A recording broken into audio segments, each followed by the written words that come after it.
Yang paling bisa menjadi motivasi itu ada dua. Pertama adalah doa. Jangan kita itu putus dari doa kepada Allah Azza wa Jalla untuk mendapatkan karunia anak. Karena pernah terjadi kepada orang-orang terbaik sebelum kita. Toh mereka juga tidak diberikan oleh Allah Azza wa Jalla anugerah anak kecuali sudah dalam usia tua. Kita tentunya tidak juga ingin ya. Kita ingin berharap kita masih sehat, masih segar bugar mendapatkan anugerah anak. Tetapi walaupun sudah tua, Allah tetap kabulkan. Sebagaimana yang terjadi kepada Nabiullah Zakaria alaihissalatu wassalam.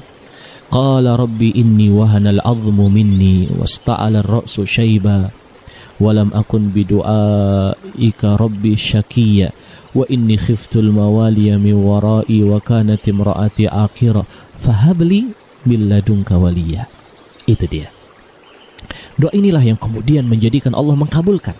Setiap saat Nabi Zakaria berdoa berharap kepada Allah Azza wa Jalla, dengan kondisi beliau yang kita semua tahu secara teori itu sulit untuk memiliki anak.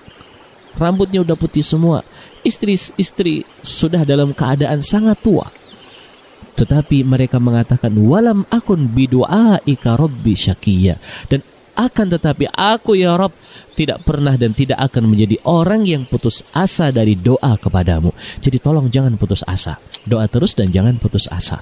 Allah Subhanahu wa taala pasti akan mengijabahi apa yang kita inginkan. Yang kedua, coba kita atau antum bisa sharing ya, hal-hal yang mungkin bisa dilakukan, karena tidak jadi masalah kita melakukan upaya-upaya promil, program hamil dan lain sebagainya. Tetapi yang ingin saya tekankan tadi adalah jangan sampai kita putus asa.